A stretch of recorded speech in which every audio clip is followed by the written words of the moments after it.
queridos irmãos internautas que nos acompanham nesta noite tão especial, como lembrado pelo amigo João, por estarmos em mais uma oportunidade, reunidos aqui nesta casa de amor e de caridade, em uma véspera dos Dias dos Pais.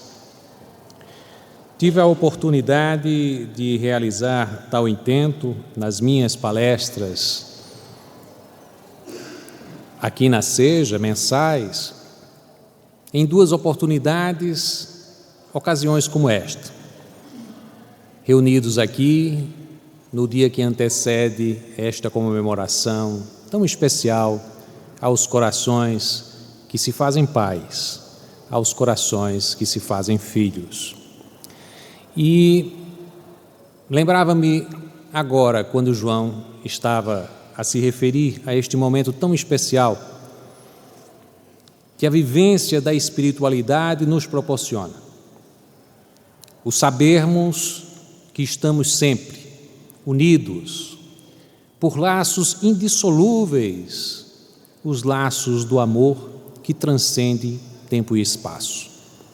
De modo que, em uma oportunidade, estava eu aqui a realizar uma palestra que estava agendada com o título Paternidade com Jesus. E naquela oportunidade tive a experiência de levar o meu pai ao hospital. E naquele dia em particular, sabia eu, em realizando a palestra, que eram os últimos dias dele. E de fato assim ocorreu. Eu tive a palestra aqui e falava na palestra, homenageando-o, de que tinha ido ao hospital. E falava sobre esse personagem tão importante na minha vida, Neco Miranda. Inicialmente falava do personagem Neco e as pessoas não sabiam quem estava me referindo, a não ser, lógico, os mais próximos. Ao instante em que falei que de fato tinha ido ao hospital e que estava, naquele instante, pedindo à espiritualidade amiga que o cercasse de bênçãos, naqueles instantes que, sabia eu, antecediam o seu retorno à pátria espiritual. De modo que, com a oração e, ao mesmo tempo, uma ocasião de externar os sentimentos mais profundos de amor filial, que foi registrado aqui, nesta oração inicial de João, me senti irmanado neste instante. E assim, irmanado a todo o coração de filho e a todo o coração de pai, que tem queridos no plano espiritual, e eu tenho queridos no plano espiritual como pai e como filho. E nesse instante, as considerações que iremos fazer hoje, quero dedicá-los do mais profundo do meu coração a André e a Neco Miranda. Mas bem, falávamos da importância de estarmos aqui reunidos na condição de celebrarmos a paternidade. Mas, em homenageando a todos os pais, gostaria de falar da nossa condição de filhos do Criador.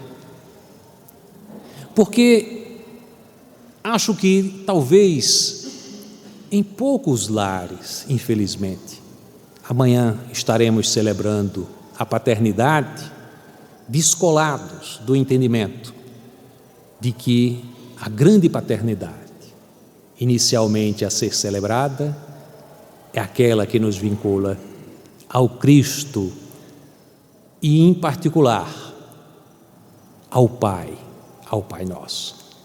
Digo vincularmos-nos ao Cristo porque foi Ele quem nos revelou sermos nós todos filhos do Deus todo-amoroso e bom. Não é que a consideração de Deus como Pai não existisse anteriormente. Existia.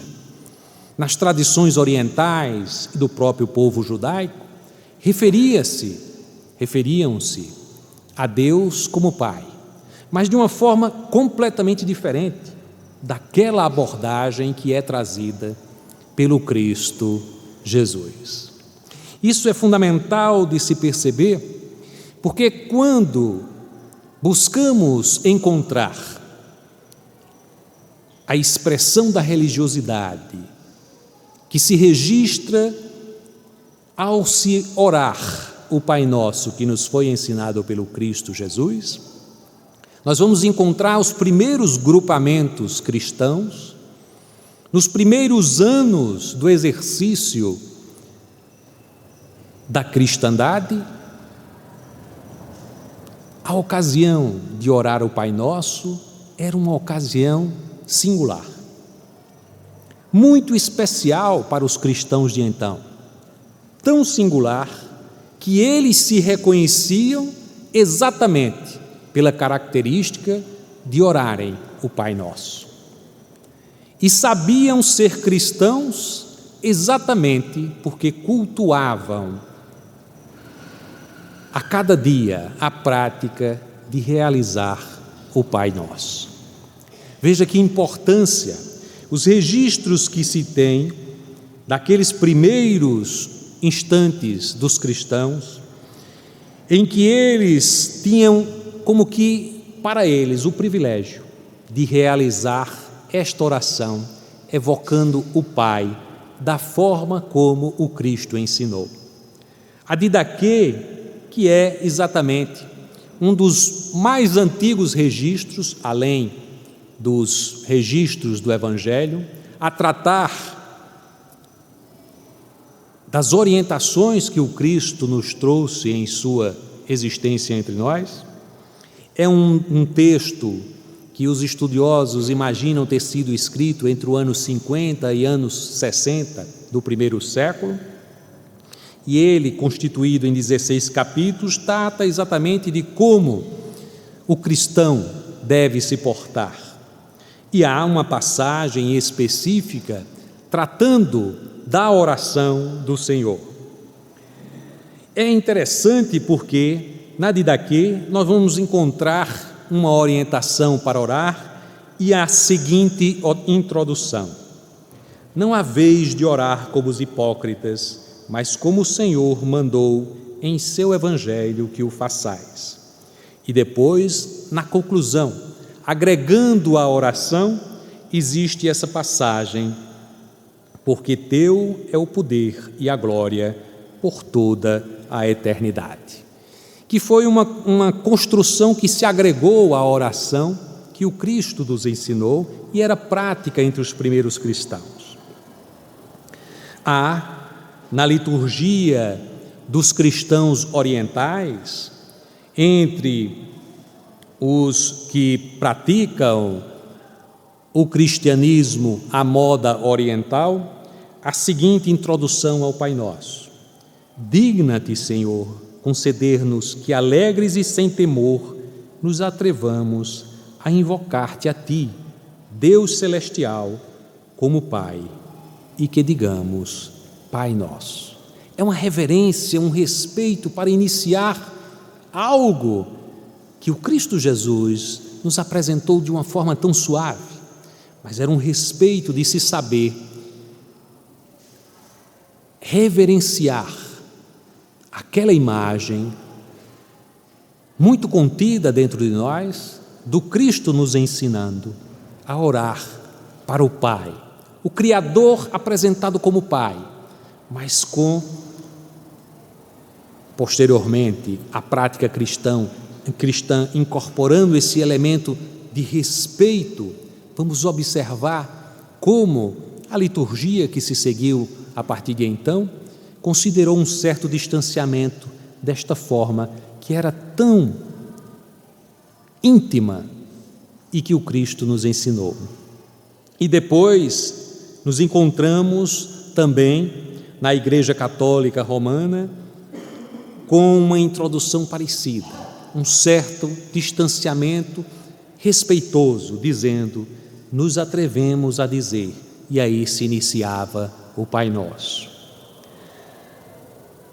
Interessante observar que o Cristo nos traz uma abordagem magnífica ao considerar para nós outros a possibilidade de também nós, cada um de nós, tratarmos de Deus como Pai. E nos convocava a fazê-lo. E de uma forma diferente daquela como era tratada, falar do Pai como Deus. Há duas passagens e as pessoas, quando observam em Lucas, vão observar em Lucas no capítulo 11, em Mateus no capítulo 6, que há uma construção distinta. A forma de orar para Deus no Pai Nosso, explicitado por Jesus no Evangelho de Mateus, é distinta. Em Lucas ela parece mais resumida, mais concisa. Há uma frase que não se apresenta e alguns haverão de dizer: mas qual é a correta? Por que em Lucas está diferente de Mateus? O que ocorre nesta observação? É lícito que alguém possa ou diminuir a palavra do Senhor ou acrescentar algo àquilo que era dito pelo Cristo? E os estudiosos do Evangelho fazem uma abordagem sobre o que distingue a oração do Pai Nosso em Lucas do Evangelho de Mateus.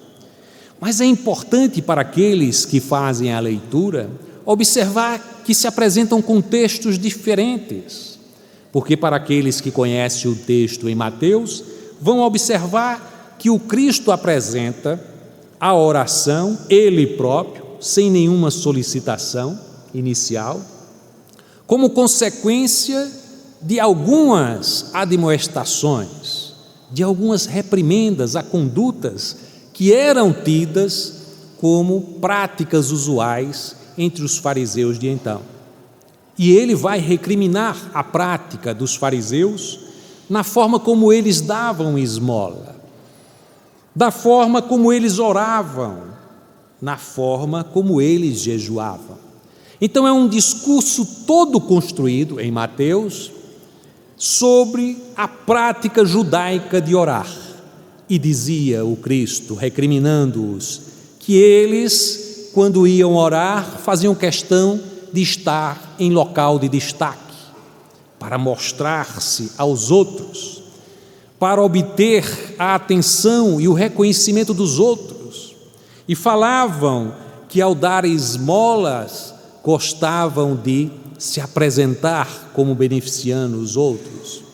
E o Cristo vai desmontando cada uma dessas práticas, mostrando a conduta vaidosa, a conduta egoísta, a conduta inadequada para aquele que se faz candidato a ser filho de Deus.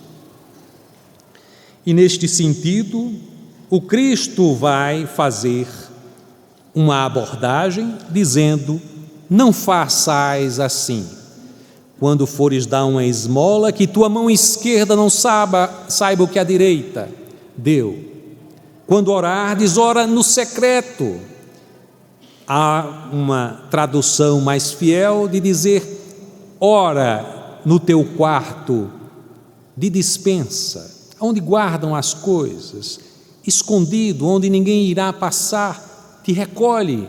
Figurativamente seria recolher no quarto, simbolicamente fazer a oração voltada para si mesmo no templo interno de cada um, sem necessitar exteriorizar aquela condição de falar com Deus. Quantos adoram a ideia de dizer: estou a falar com Deus, para que todos vejam, para que sintam a sua espiritualidade diferenciada. A recomendação de Jesus é clara: este já teve a recompensa, não precisa pedir nada ao Pai, porque o que ele queria era a atenção daqueles que o circundavam. Já recebeu o que tinha, mas ele diz ao cristão que não faça assim, recolha-se em si mesmo. E posteriormente na condução de jejuar, porque Jesus não recomenda jejuns, mas era prática entre os judeus. Ele queria destacar o fato de que os judeus, ao jejuar, gostavam de se mostrar pálidos, em sofrimento, para que ficasse visível o seu sacrifício.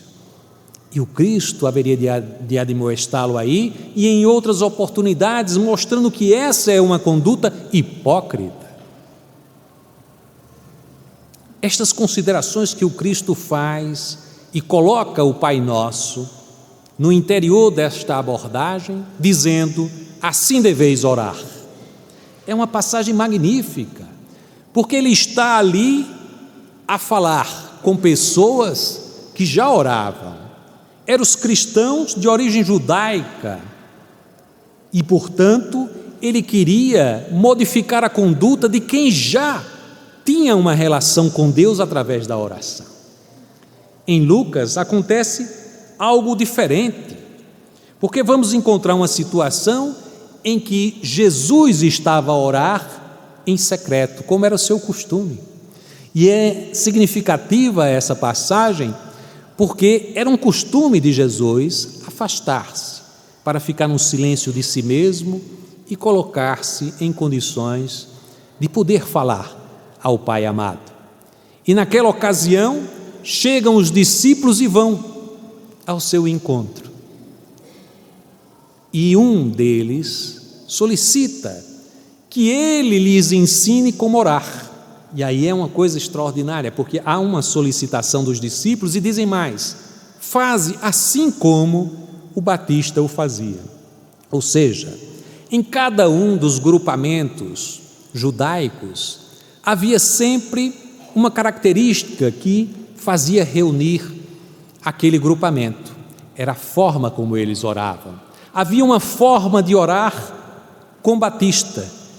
E alguns dos discípulos dele, mais confiadamente João, o mais jovem deles, e André, eram seguidores do Batista. Um deles, certamente, diz Joana de Ângeles, que foi João Evangelista, solicitou: Senhor, ensina-nos a orar. E aí o Cristo passa a recomendar a forma de oração do Pai Nosso, que está resumido em Lucas. E depois Lucas vai apresentar aquela parábola que fala do amigo inoportuno. É uma situação em que ele sugere que a pessoa não recue diante da condição de bater a porta para solicitar auxílio e aquele amigo recusar abrir, porque está incomodado, são altas horas da noite, mas é uma lição de pertinência, de conseguir perseverar na busca. E logo em seguida, Lucas vai apresentar aquela passagem extraordinária em que ele nos recomenda o reforço a essa ideia da persistência: pedi e dar-se-vos-á. Então é uma construção que Lucas oferece a quem não sabe orar. Então são dois discursos distintos. Mateus está falando para os cristãos judeus. Lucas está trazendo a mensagem do Cristo em forma de oração para os cristãos convertidos, o gentio. Então são abordagens distintas e, quem sabe, talvez momentos distintos da passagem do Cristo Jesus. Em um ambiente judaico, dos cristãos judeus, e em outro ambiente dos cristãos convertidos, os convertidos, os gentios. Então, vejamos, são situações distintas, mas conferem um valor extraordinário para nós outros, porque temos ali um roteiro de encontro com o Pai. E um encontro importante para que, neste dia que celebramos, como amanhã, celebramos todo o amor que nos vincula aos nossos pais e todo o amor, quando pais, que nos vinculam aos filhos. É um dia que não deve ser um dia destacado para a relação de amor, mas é interessante que exista este dia para podermos nos encontrar refletindo sobre essa relação tão especial, pais e filhos. Pois bem, nesse instante, qual o melhor roteiro para ir ao encontro de Deus do que seguir as pegadas que o Cristo nos ofereceu neste roteiro extraordinário que é a oração do Senhor, a oração que Ele nos conferiu. E veja, não disse o Cristo: estou deixando aqui um roteiro para que, quem sabe, seja o caso, vocês possam orar assim. Não nos colocou desta forma, nos colocou com a autoridade que Ele possui em dirigir os nossos destinos, dizer afirmativamente: fazeis assim. Esta é a forma de oração. E nós pensamos, ao longo de tantos tempos, que o encontro com o Pai seria só repetir um texto que nos chegou ao longo dos séculos pelo Evangelho. Mas não é isso. É entender em profundidade essas palavras, adentrar na riqueza do ensino que estas palavras possuem para as nossas vidas. Porque dizemos, afinal de contas, nessa rogativa maravilhosa: Pai nosso, que estás nos céus. E repetimos essa passagem como se ela, por si só, não tivesse uma grandeza magnífica. Porque aqui estamos, nesta oportunidade, reunidos numa casa como esta, como trazia João na sua sensibilidade, nos informando que esta reunião, para além desta quantidade dos que aqui se fazem presente na carne, existe uma multidão de afetos que nos acompanham amorosamente, trazendo a cada coração paterno os filhos que estão no plano espiritual, o seu abraço, o seu carinho, o seu momento de dizer: eu te amo. E aqueles espíritos amorosos que foram nossos pais e que do plano espiritual nos acompanham, estão também aqui a dizer: filhos amados e queridos, aqui estou a vos acompanhar, registrando a saudade que lhes invade o peito. E nestes momentos, em encontros como esse, devemos inicialmente agradecer ao Pai, porque finalmente, depois de tantas e tantas existências, temos agora a consciência de que Ele preside os nossos destinos, que é o Criador e que é o nosso Pai. E às vezes não nos damos conta dessa conquista de nós outros, porque quantos irmãos nossos estão no desespero, na incompreensão diante dos desafios da vida, sem ter esse alento, este suporte, este apoio, esta consolação de se saber filhos de Deus. Então, quando nos sabemos, quando nos entendemos filhos de Deus, mais do que tudo devemos render graças ao Pai que está nos céus. E sabermos e reconhecermos que esses céus não são como antigamente imaginávamos, algo distanciado de nós, um céu colocado para além das nuvens, destinado, quando merecedores de então, adentrarmos a este espaço celestial, como nos referíamos. Mas entender este céu como em tudo que nos cerca, como um ambiente vibratório que penetra dentro de nós, que é externo a nós, que é interno a nós. Porque disse o Cristo: o reino de Deus está dentro de vós. Mas quantas e quantas vezes buscamos Deus em algo que é longínquo de nós? Quando foi o próprio Cristo a dizer para que o nosso roteiro fosse um encontro com Deus interno a nós outros, Deus conosco, sempre. Mas imaginamos um Deus poderoso, absoluto, mas tão distanciado do entendimento de nós, que o colocamos num pedestal, num universo paralelo muito acima de nós, distante de nós, e nos esquecemos que Ele nos brinda em toda amorosidade, por tudo que nos cerca, em todos os elementos que partilhamos uns com os outros. A própria vida do outro em nossa existência é um presente de Deus. E muitas vezes nos colocamos distante dessa ideia. Pai nosso, que estás nos céus, que nos circundam, que nos abraçam, que nos confortam, que está no céu da amizade, do amor recolhido, do abraço amigo, daquele que nos sustenta nos momentos de queda. Deus é este amor que transborda em todos os instantes e que precisamos estar em sintonia para percebê-lo, para recepcionar esta amorosidade, que é toda bênção de Deus em direção a nós outros. E dizemos: Pai nosso que estás no céu, santificado seja o vosso nome. Santificado seja o vosso nome. O que queremos dizer? Nós podemos recolher disso a impressão de que estamos sugerindo que Deus seja santificado. Santificado seja o vosso nome. Quando falamos em nome no Evangelho, na Bíblia, estamos nos referindo à essência das coisas. O nome da coisa é a essência da coisa. Quando falamos do nome de Deus, estamos falando na essência divina.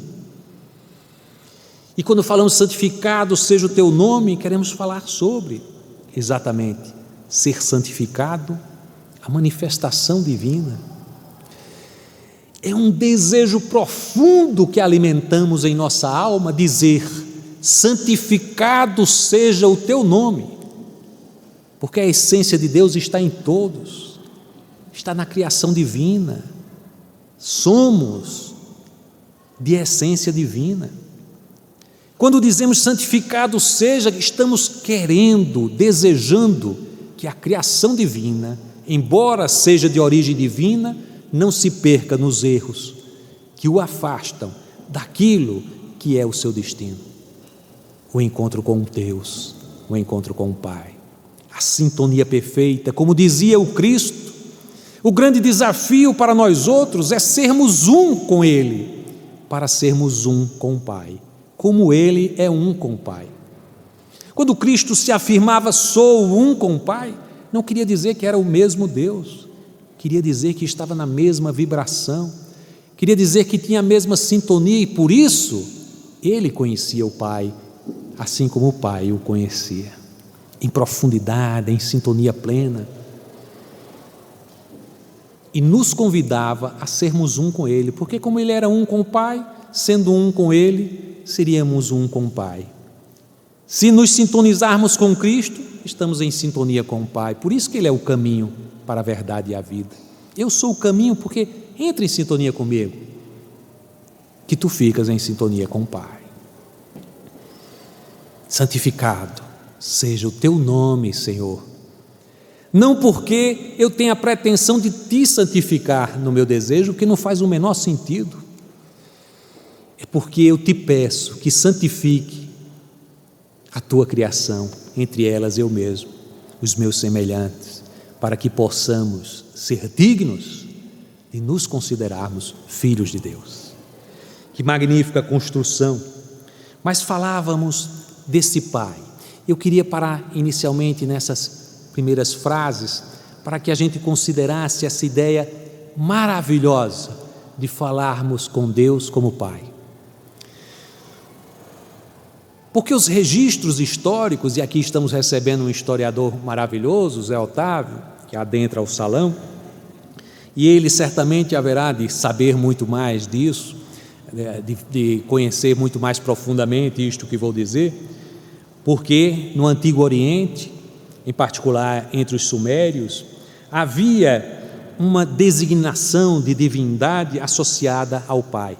A divindade Sim, que era a divindade da lua, e eles registravam assim, como um Pai magnânimo e misericordioso, em cuja mão está a vida da nação inteira. Olha que coisa magnífica. Era uma divindade que eles associavam à lua, mas consideravam e falavam como Pai, e diziam que era um Pai magnânimo e misericordioso. Olha que coisa interessante. Milênios antes do Cristo, já tinha essa consideração, e os sumérios também nessa construção, como eu falei agora.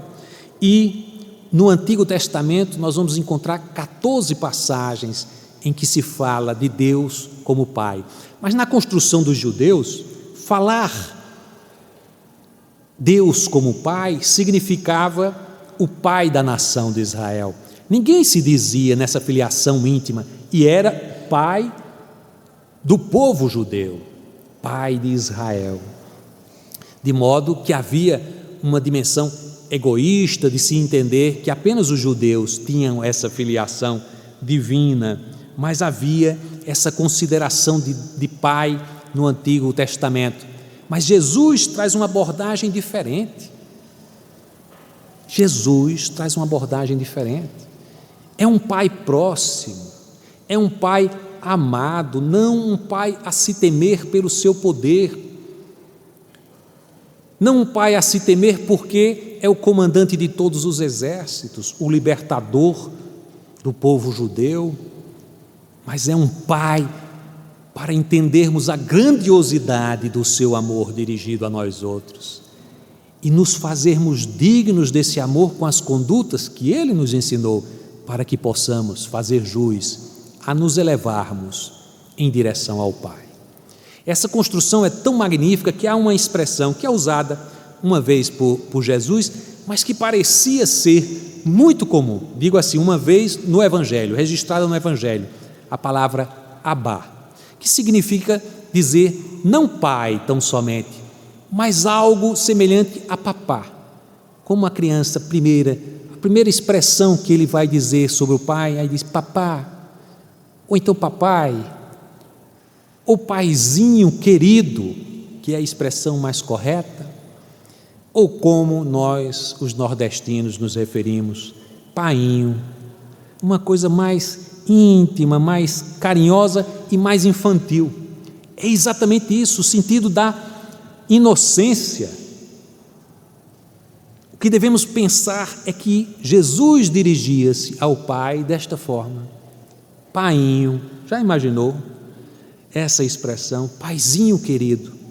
Não era nem essa coisa distanciada, pai da nação, mas paizinho, com carinho, e também, como ele mesmo nos dizia, com o sentido de humildade, de simplicidade que as crianças têm ao se referirem aos pais, e de confiança com que uma criança tem em relação ao Pai. Olha que coisa magistral. Jesus nos ensina, e ele dizia, se não vos fizerem como crianças, não adentrareis ao reino dos céus. E as pessoas dizem, gente, eu tenho que voltar como criança, só como criança que eu vou adentrar o reino dos céus? Mas é no sentido de cultivarmos aquilo que é relevante em ser criança, que é essa confiança, esse amor puro que se direciona para o Pai. Temos uma imagem muito que todo mundo registra do bebê que se lança nos braços do pai. Ele está no braço de alguém e o pai chega e ele se lança em direção ao Pai. É uma entrega, uma confiança. E é assim que Jesus se expressa em direção ao Pai. Eu me lembro de uma expressão de Francisco de Assis, retratado pelos seus biógrafos, em uma oração muito sentida, dizia Francisco: vou me lançar no abismo de Deus. Olha que uma imagem maravilhosa. É como uma criança pequena se lança no abismo, nos braços do Pai. É uma situação de absoluta entrega. confiança plena de que o Pai haverá de sustentá-lo em seus braços. E assim, esta condição que Jesus nos ensina é a condição que ele vai se referir na oração. E Paulo, em duas passagens, em Romanos e na carta aos Gálatas, vai se referir, são as outras duas passagens, existe em Mateus e nessas duas passagens, a essa expressão, Paizinho, porque era do ensino do Cristo Jesus e ele queria trazer a nós outros. E dizia, na passagem em Romanos, diz Paulo: não recebestes um espírito de escravidão para temerdes de novo, mas recebestes um espírito de adoção enquanto filhos, no qual gritamos: Abba, ó Pai. O próprio Espírito testemunha com o nosso espírito que somos filhos de Deus. É o ensino que Paulo registrou e trouxe para nós outros, de que o Cristo falava assim com o Criador, Paizinho. E ele diz, esta é a forma de expressão que nos vincula fortemente como caminho de acesso ao reino de Deus. Quando nos filiamos a Deus em profundidade, colocamos nesta invocação Abba, Paizinho, exatamente essa ideia de que chegamos a Deus pelo Espírito que somos. E aí nos vinculamos como crianças, pueris, sabendo que estamos ainda dando os primeiros passos, ainda trôpegos, crianças espirituais, confiantes, nos lançando nos braços do Pai. Diz Paulo, com o mesmo significado na carta aos Gálatas: e porque sois filhos, Deus enviou o Espírito do seu Filho para dentro dos vossos corações, clamando: Abba, Pai. Portanto, já não és escravo, mas sim filho, e enquanto filho, és herdeiro através de Deus. Que construção magnífica, maravilhosa! Podemos assim entender esta oração extraordinária em que Jesus inicia orando a Deus Pai, que está nos céus, que habita o céu interior de nós outros, nos falando da expressão extraordinária de que podemos encontrar Deus, não distanciado, num céu inalcançável. Podemos encontrar Deus não com lunetas e nem com intermediários, sejam eles padres, pastores, médium ou palestrantes. Encontramos Deus na oração íntima de nós mesmos e dizemos: Pai nosso que estás nos céus, santificado seja o vosso nome, venha a nós o vosso reino. Vir a nós o vosso reino. Não é um reino intangível, é um reino que o Cristo nos informou. O reino de Deus está dentro de vós. Precisamos encontrar esta centelha divina que dentro de nós se expande no amor que Ele, em sendo encontrado por nós, nos possibilita realizar. Quando realizamos algo de bom, pensemos: faço isso porque entrei em sintonia com o Pai. Quantos de nós dizemos isso? Somos vaidosos e ficamos contabilizando as coisas que fazemos de bem. Hoje eu estive no asilo, hoje eu estive no orfanato, fiz isso, e a gente vai como que contabilizando, como se a gente estivesse negociando com Deus as bondades. E aí lembremos-nos do Cristo em fazendo o registro do comportamento desairoso dos fariseus, desajustado dos fariseus, egoísta, vaidoso dos fariseus. E pensemos no Cristo, quando a Ele se referiram como bom homem, e Ele automaticamente disse: bom? Quem é bom? Bom apenas o Pai, porque sabia que a bondade, o amor, a misericórdia é tudo de origem divina, tudo do Pai. E quando nos sintonizamos com o Pai, realizamos as obras do bem. Por isso, devemos sempre observar essa condição de humildade e de simplicidade sugerida pelo Cristo, de nos fazermos crianças, não nos colocando em discursos infantis para nos parecermos como crianças, mas sermos a criança no sentido da pureza e da simplicidade de quem observa o Pai na grandiosidade que Ele é em amor dirigido a nós outros e nos sabermos imperfeitos, necessitando dar os passos que nos aproxime da luz divina. Novamente registrando Francisco nas suas orações, de profundo êxtase, teve uma oportunidade que os irmãos o encontraram, naquele êxtase profundo, ele dizia palavras soltas: luz eterna, quanta bondade, quanta perfeição. E depois dizia: verme miserável, tão pequeno, tão pequeno. E se aproximavam deles. Frei Leão, que era muito próximo a ele, dizia: irmão, diziam também: Pai Francisco, o que tu estás a dizer? E ele, voltando do êxtase, ele diz: irmão, por que me interrompestes? Irmão, tu estavas dizendo, o que dizia eu? Dizia que era um verme miserável e falava da beleza da...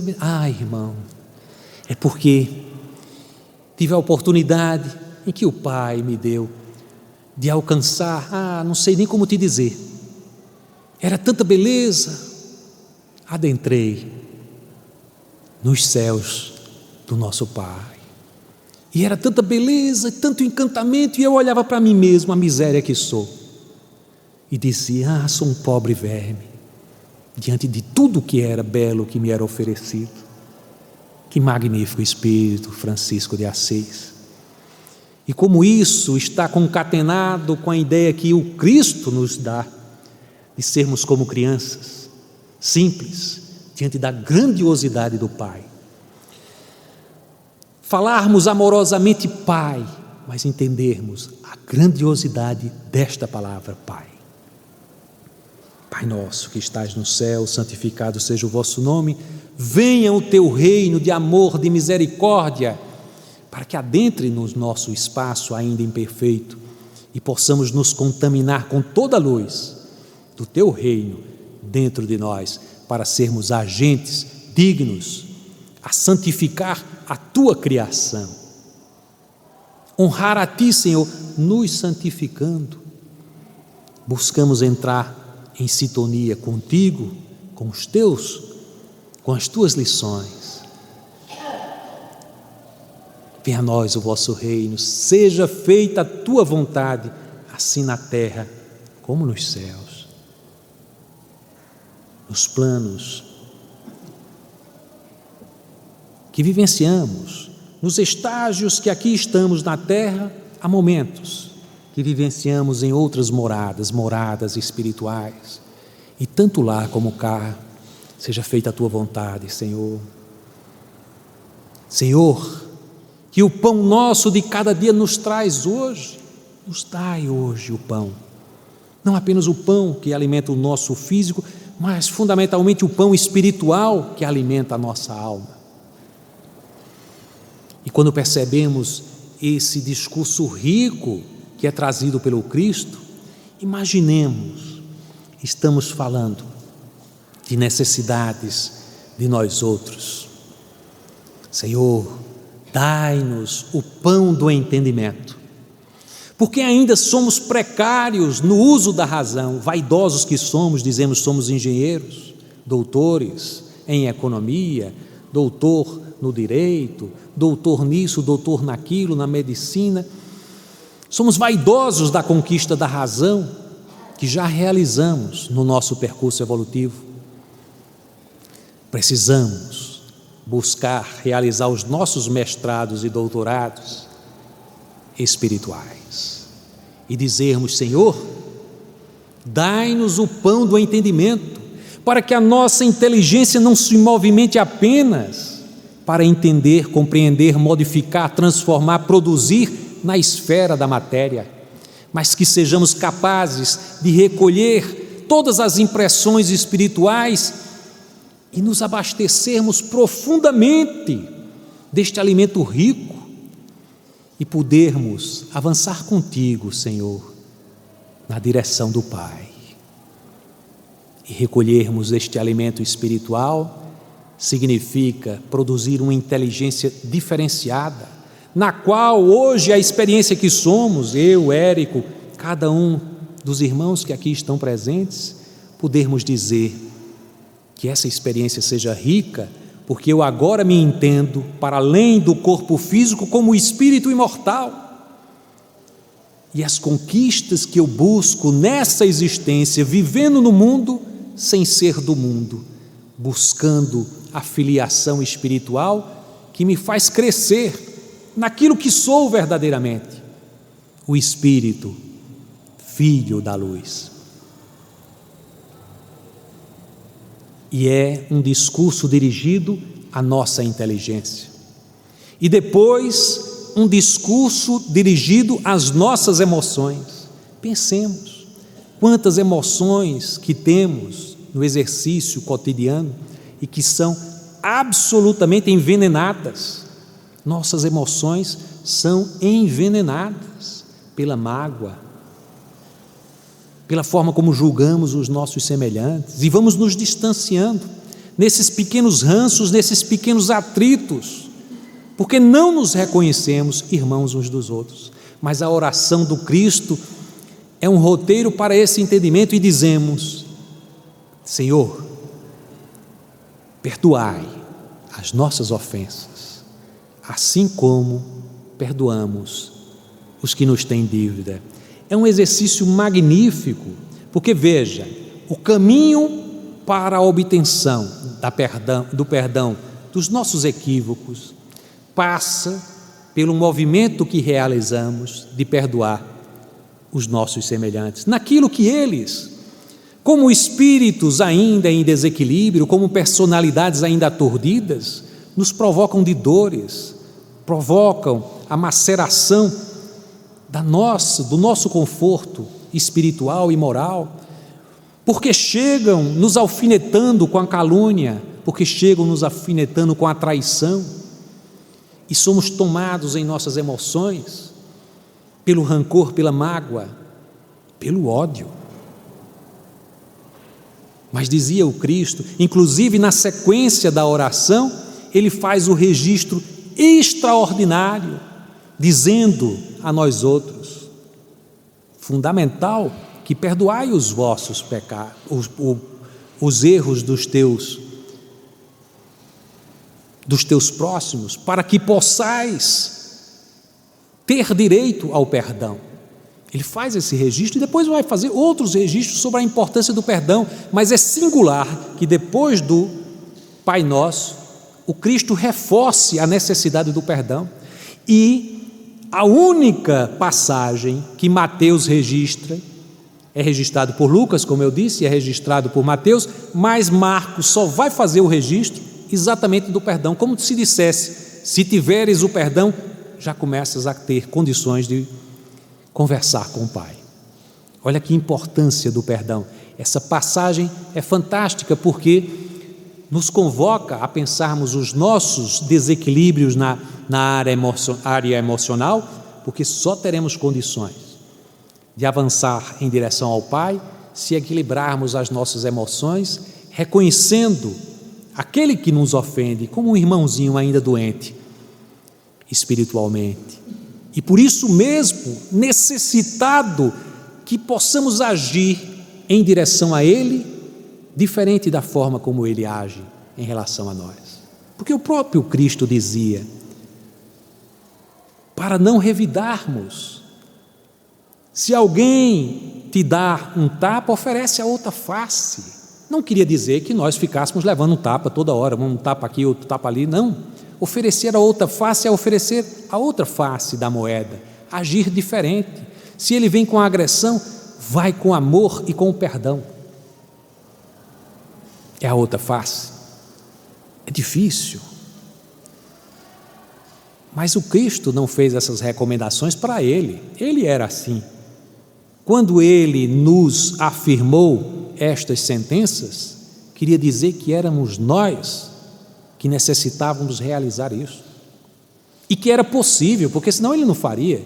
Se há uma coisa que o Cristo não é ineficiente. Ele não ia trazer uma lição que não pudesse ser aplicada. Só trouxe a lição porque sabia que nós poderíamos realizar. E aí ficamos assim, não vou perdoar. Quando nós dizemos, eu não tenho capacidade de perdoar, a gente está dizendo, eu não tenho capacidade de ser seguidor do Cristo. Não tem essa história. Eu sou seguidor do Cristo, mas perdoar eu não consigo. E olha que não é só perdoar os nossos inimigos. Porque a ideia é exatamente de, não apenas de dizer, eu te perdoo, e não continuar a arenga, a discórdia. Eu adoro esse nome, arenga, né? É uma coisa muito nossa, né? A arenga, né? Não é continuar isto, é livrar aquele que nos tem ódio de qualquer vinculação odienta.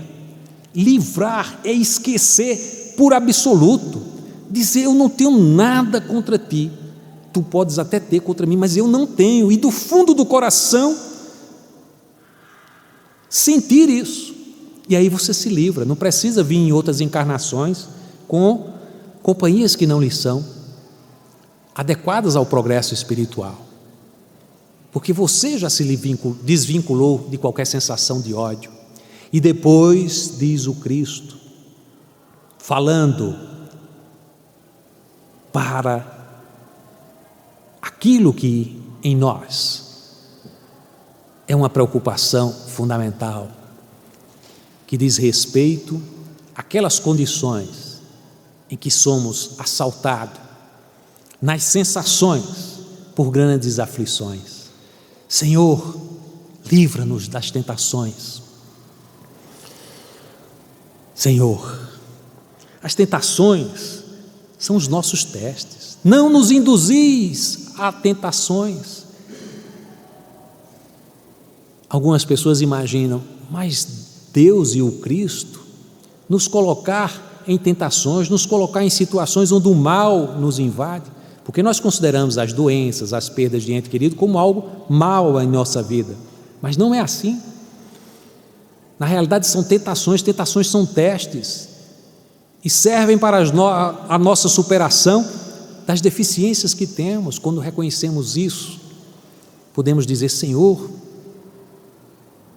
não nos induzis a novas provas que nos vinculam a essas sensações tão dolorosas, que eu tenha condição de entendimento das coisas, porque quem sofre mais é quem, diante do sofrimento, não reconhece que ali está havendo um ajuste necessário para a sua evolução. Alguém que tem, por exemplo, a perda de um ente querido e que não tem a compreensão da justiça divina, se lança no desespero e é capaz mesmo de chegar a odiar Deus. Por isso que quando nós fazemos a oração, Senhor, não nos induzis à tentação de imaginar as nossas provas como uma penalidade injusta, porque se eu compreender que ali existe justiça, que eu vou ter coragem e determinação para superar a dor maior, que é a dor que eu carrego espiritual e que me faz ter que passar por estes testemunhos, se eu puder, com a tua ajuda, entender isto, eu superarei a minha condição diante destes sofrimentos. É magnífica a construção que o Cristo nos traz. E depois, livra-nos, Senhor, de todo o mal. O mal maior que temos que buscar nos livrar depende de nós mesmos, e por isso que o endereçamento do desafio é para nós, em que pese estejamos falando para o Pai, para livrarmos do mal que carregamos ainda em nós mesmos, porque no momento em que nos livrarmos de todo o mal que carregamos, deixamos de vir em encarnações de baixo teor vibratório, como os que registramos hoje, e aí nos livraremos da matéria, não terei mais necessidade de reencarnar. Livre, Senhor, com as tuas bênçãos. Senhor Jesus, grato por nos apresentar o Pai de forma tão íntima e tão querida, tão bela, tão profunda. Porque hoje, homenageando todos os pais, na acessibilidade, que essas vibrações amorosas que nos acompanham nesta data nos permitem, exortando sempre a companhia espiritual dos nossos companheiros, mentores desta casa, para que leve a cada lar, a cada residência, a cada coração amoroso que se fez pai, que se fez filho nesta encarnação, uma bênção em forma de pétalas de luz reunidas em um buquê ofertado pelos pais que nos antecederam e pelos filhos que nos antecederam no retorno à pátria verdadeira. Neste sentido, acompanhemos esta magnífica oração que nos foi possibilitada pela mediunidade única de Francisco Cândido Xavier, do Monsenhor José Silvério Horta. Pai nosso, que estais nos céus, na luz dos sóis infinitos, Pai de todos os aflitos, neste mundo de escarcéus, santificado, Senhor, seja teu nome sublime que em todo o universo exprime concórdia, ternura e amor. Venha ao nosso coração o teu reino de bondade, de paz e de claridade na estrada da redenção. Cumpra-se o teu mandamento, que não vacila nem erra, nos céus como em toda a terra, de luta e de sofrimento. Evita-nos todo o mal. Dai-nos o pão do caminho, feito na luz, no carinho do pão espiritual. Perdoa-nos, Senhor, os débitos tenebrosos, os passados escabrosos de inquietude e de dor. Auxilia-nos também nos sentimentos cristãos a amar os nossos irmãos que vivem longe do bem. Com a proteção de Jesus, livra nossa alma do erro sobre o mundo de desterro distante da tua luz. Que a nossa ideal igreja seja o altar da caridade, onde se faça a vontade do teu amor, assim seja.